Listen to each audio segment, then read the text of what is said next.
अस्सलाम वालेकुम एवरीवन, मैं हूँ Sabiya Sardar. Welcome back to another video. उम्मीद करती हूँ कि आप सब लोग बिल्कुल खैरियत से होंगे, ठीक ठाक होंगे और बहुत खुश होंगे। अल्हम्दुलिल्लाह मैं भी यहाँ बिल्कुल ठीक ठाक हूँ। व्लॉग स्टार्ट हुआ है सुबह 5 बजे से और इस वक्त बाहर के ये नज़ारे हैं। मैं नमाज़ वगैरह पढ़ के उठी थी जब, तो कुछ इस तरह का मंज़र हो रहा था बाहर। चाँद इतना खूबसूरत लग रहा था और चाँद के बराबर से ही रॉकेट गुज़र रहा था। तो ये भी नज़ारा मैंने देख ही लिया। पाकिस्तान में तो हम बहुत रॉकेट देखते थे, लेकिन यहाँ मॉरिशस में ये मैंने पहला रॉकेट देखा है इन 3 सालों में। मैं रोज़ ही सुबह फजर की नमाज़ पढ़ने के बाद बाहर खिड़की खोल के ज़रूर देखती हूँ। मुझे इतना हसीन मंज़र लग रहा होता है ये सुबह का। एक तो वो हल्की हल्की रोशनी आना स्टार्ट होती है और बादल और आसमान बहुत ही खूबसूरत लग रहा होता है। तो मैं ज़रूर इसको कैप्चर कर लेती हूँ और अपनी इंस्टा स्टोरी पे तो मैं डेली बेसिस पे इसको लगा रही होती हूँ, ये वाली स्टोरी। तो आज मैंने सोचा कि आप सबके साथ भी इस व्यू को शेयर करते हैं जो कि इतना हसीन लग रहा है और ये रॉकेट कितनी तेज़ी से जा रहा है।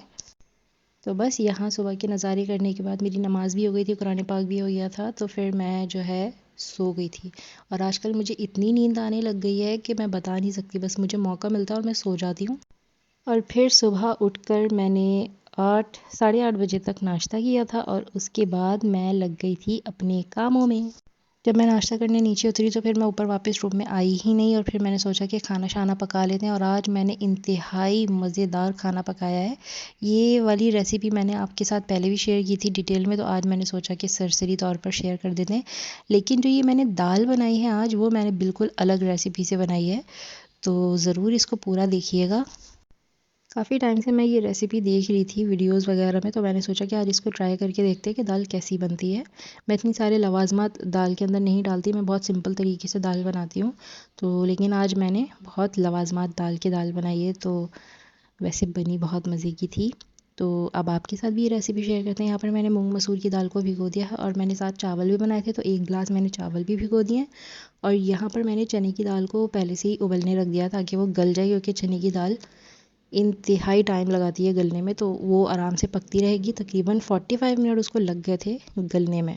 और मैंने चने की दाल को तकरीबन 80% गला लिया था। फिर उसके अंदर सारी चीज़ें और दूसरी दालें मैंने डाली थी, तो जब तक दाल पक रही थी तो मैंने यहाँ पर सारी चीज़ें कट करके रख ली। थोड़े टमाटर और ये प्याज वगैरह मैंने कट करके रख ली है। मूंग मसूर की दाल बने और साथ में आलू की कतलियाँ ना हो तो मज़ा ही नहीं आता, तो मैंने साथ में कतलियाँ भी बनाई हैं। तो मैंने ज़्यादा चीज़ें कट कर ली थी। आधी जो है मैं उसमें डालूँगी आलू की कतलियों में और आधी दाल में। तो इस तरह से मैंने 2 आलू स्लाइस कर कर के रख लिए बारीक बारीक से। बहुत मोटे नहीं करने, बहुत बारीक बारीक भी नहीं करने, बस दरमियाना रखना है।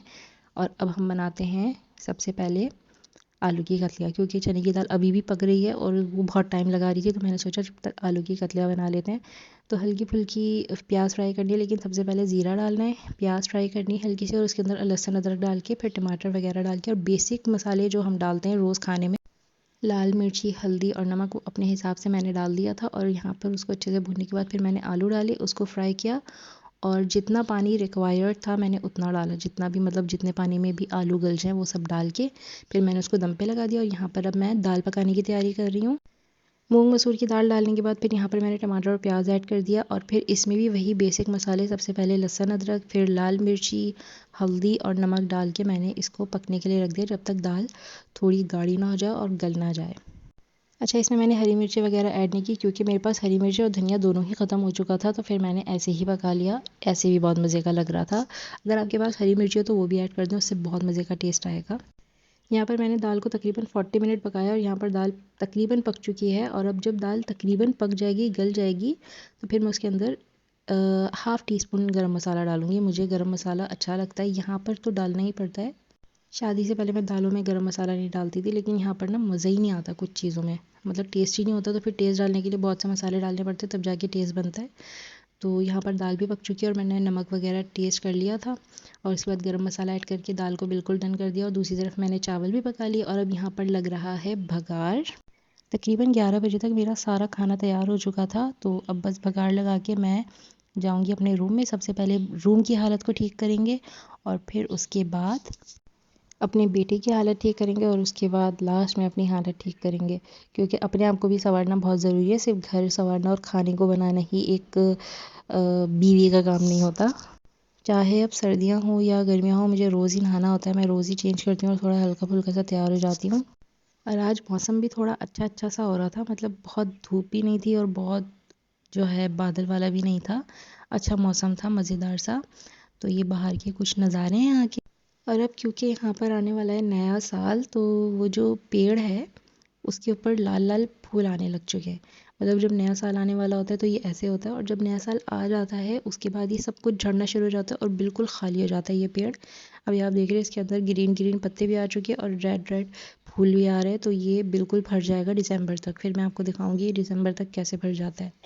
अभी नवंबर भी नहीं आया तो ये इस तरह से है, और जैसे ही जनवरी आ जाएगा नया साल शुरू हो जाएगा और ये झड़ने शुरू हो जाएगा, सब खत्म हो जाएगा, खाली हो जाएगा, फिर पूरा साल ये खाली रहता है। और हमारी कुछ इधर इलेक्शन की भी तैयारियां चल रही हैं। यहाँ पर कुछ जलसा वगैरह हुआ था। हमारे इधर पाकिस्तान में जलसा कहते हैं, यहाँ पर मीटिंग कहते हैं। तो ये मीटिंग हमारी गली में हुई थी जिसमें मैंने भी शिरकत की थी। समझ तो मुझे कुछ भी नहीं आया था, मैंने कहा चलो चलते हैं। तो आजकल बस इलेक्शन के दिन है यहाँ पर, इंशाल्लाह इलेक्शन होंगे और लेट्स सी कौन बनता है यहाँ का वज़ीर आज़म। बस जो भी आए वो मुल्क को सुधारे और सबके लिए अच्छे काम करे, यही होना चाहिए और यही दुआ करनी चाहिए। कमरे की हालत बिल्कुल ही ख़राब हुई हुई, क्योंकि उठने के बाद मैंने वापस मुड़ के देखा ही नहीं कमरे में। तो सारी चीज़ें सबसे पहले सेट करनी है, बेड ठीक करना है, और उसके बाद मैं फिर नहलाऊंगी अपने बेटे को। तकरीबन 12 बजे तक मैं उसको नहला के सुला देती हूँ, और अभी वो खेलने में ही लगा हुआ है। तो सबसे पहले बेड की हालत ठीक करते हैं।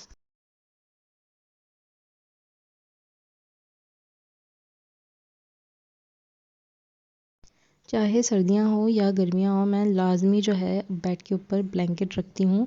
कुछ पता नहीं होता, रातों रात यहाँ का मौसम चेंज हो जाता है, ठंड लगने लग जाती है। तो अभी इतनी प्रॉपर गर्मी आई भी नहीं है, लेकिन फिर भी मुझे रात में थोड़ी बहुत ठंड लगती है।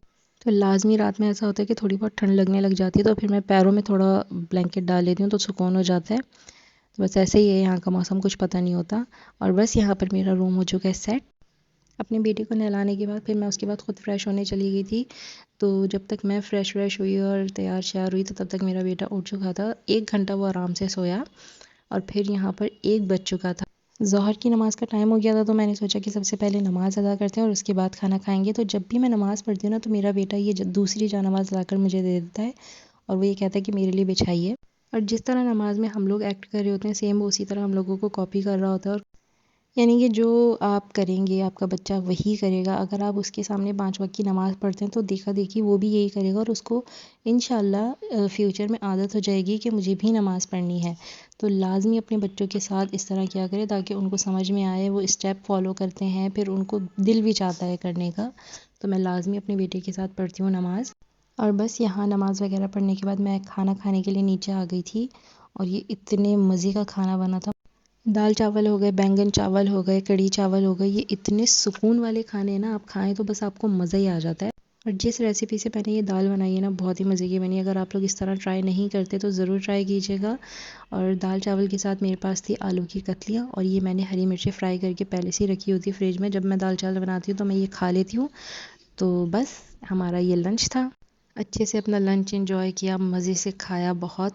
तो बस यहीं पर अब मैं करूँगी अपना व्लॉग एंड। तो मेरा व्लॉग अगर आपको पसंद आए तो इसको ज़रूर लाइक कर दीजिएगा, और साथ ही मेरे चैनल को सब्सक्राइब भी कर दीजिएगा। मिलूँगी नेक्स्ट व्लॉग में, तब तक अपना बहुत सारा ख्याल रखिएगा। फ़ी अमान अल्लाह।